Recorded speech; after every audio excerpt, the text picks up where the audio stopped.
Assalamualaikum warahmatullahi wabarakatuh. Perkenalkan, nama saya Kristiadi Agus Manap. Saya dari Fakultas Ilmu Sosial dan Politik, Program Studi Ilmu Hubungan Internasional, dengan NIM E061231095. Pada kesempatan kali ini saya akan membawakan materi singkat mengenai interaksi sosial.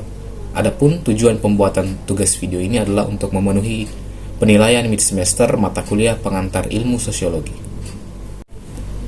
Baik, sebelum kita memulai memasuki materi kita pada hari ini, saya akan terlebih dahulu membahas tentang sebuah pendahuluan singkat mengenai siapa sih yang memainkan peran dalam interaksi sosial. Dan tentunya dalam interaksi sosial kita akan membahas tentang manusia itu sendiri. Manusia itu sendiri sebagai makhluk individu. Apa sih artinya makhluk individu? Artinya manusia adalah sebagai makhluk yang memiliki kekuasaan sendiri, memiliki otonom sendiri, dan memiliki kemampuan untuk menentukan keputusannya sendiri, ataupun berarti hidup sebagai seorang makhluk yang mandiri. Namun terlepas dari sifatnya sebagai makhluk individu, manusia juga merupakan seorang makhluk sosial, yang berarti manusia tidak bisa hidup tanpa manusia lainnya. Ini tampak jelas karena sebagaimanapun manusia berusaha mengakui bahwa diri mereka tidak membutuhkan orang lain, tapi pada kenyataannya mereka tidak bisa lepas dari manusia lain. Mereka tidak bisa terlepas dari hubungannya dengan manusia lain. Dan itu dapat kita lihat dalam contoh sederhana dalam kehidupan kita sehari-hari. Saat kita mulai lahir, saat kita masih seorang bayi, kita tidak mungkin langsung bisa hidup, berjalan, ataupun berlari, dan hidup untuk mencari uang, mencari nafkah tanpa memerlukan orang lain. Tentu kita perlu untuk dibiayai, kita perlu untuk dirawat dan dibesarkan. Begitupun bahkan saat kita sudah mati, manusia juga tetap memerlukan manusia lainnya, ya, untuk dalam rangka penguburan ataupun dalam rangka hal-hal lainnya yang menyangkut orang tersebut setelah ia meninggalkan dunia. Jadi itu kurang lebih konsep awal kita dalam memahami interaksi sosial.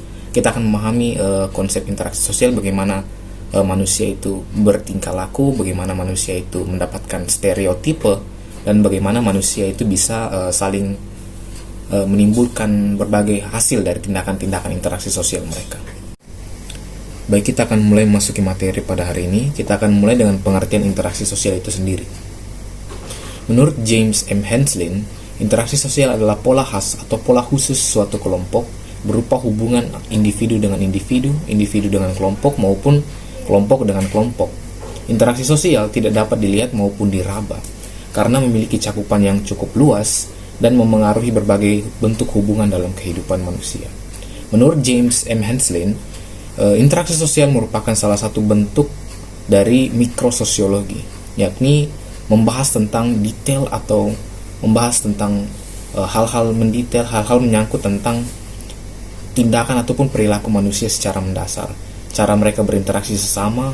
Karena selain ada mikrososiologi, pasti juga ada makrososiologi. Makrososiologi sendiri membahas tentang cakupan yang lebih luas dari interaksi manusia seperti struktur sosial dan berbagai tindak-tindak sosial yang bercakupan skala besar lainnya. Selanjutnya kita akan membahas tentang syarat interaksi sosial. Yang pertama adalah kontak fisik. Agar suatu interaksi sosial dapat berlangsung, tentu harus terjadi yang namanya kontak fisik, baik itu terjadi secara langsung maupun secara tidak langsung. Interaksi sosial yang terjadi dengan kontak fisik secara langsung itu berupa terjadi percakapan ataupun dialog antara individu dengan individu lainnya, maupun individu dengan suatu kelompok, maupun kelompok dengan kelompok lainnya, melalui sebuah proses tatap muka atau face to face. Selanjutnya, untuk interaksi sosial yang berlangsung dalam bentuk tidak langsung, bisa berupa melalui media komunikasi lainnya seperti media sosial maupun telepon ataupun saluran media lainnya. Lalu yang kedua adalah komunikasi. Tentu agar suatu interaksi dapat berlangsung, tentu diperlukan komunikasi. Karena komunikasi menyampaikan ide ataupun gagasan dari suatu individu dengan individu lainnya.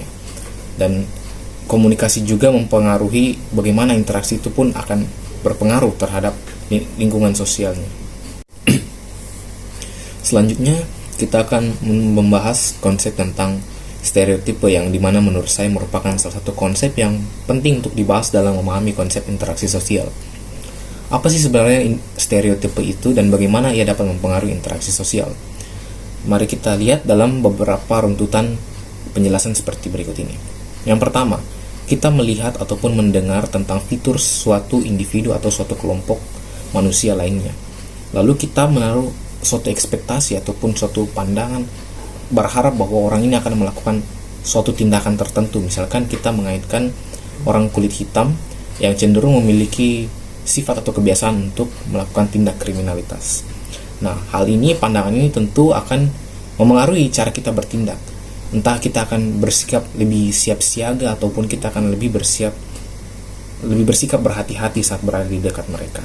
Hal ini tentu akan memengaruhi pandangan mereka, pandangan kaum kulit hitam terhadap bagaimana kita memandang mereka, bagaimana kita melihat mereka, dan ini tentunya akan turut mempengaruhi cara orang kulit hitam tersebut berperilaku, sehingga interaksi sosial ini dapat berubah dalam cara kita memandang orang lain.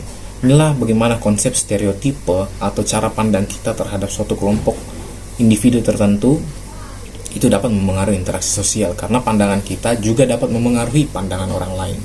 Dan dari pandangan itu lahir suatu tindakan. Tindakan itulah yang kemudian mempengaruhi interaksi sosial kita secara keseluruhan. Baik, demikianlah pemaparan materi singkat kita tentang interaksi sosial pada hari ini. Adapun melalui pemaparan materi pada kesempatan kali ini, kita dapat menyimpulkan tentang pengertian interaksi sosial itu sendiri seperti apa. Lalu kita dapat memahami syarat-syarat terjadinya sebuah interaksi sosial itu juga seperti apa. Lalu kita memahami konsep stereotipe dalam memengaruhi interaksi sosial dalam kehidupan kita sehari-hari. Kita juga memahami bagaimana pandangan yang kita miliki dapat memengaruhi pandangan orang lain, dan kemudian pandangan itu menghasilkan tindakan kita dalam berinteraksi dengan satu sama lain. Demikianlah pemaparan materi pada kesempatan kali ini. Terima kasih telah menyaksikan. Assalamualaikum warahmatullahi wabarakatuh.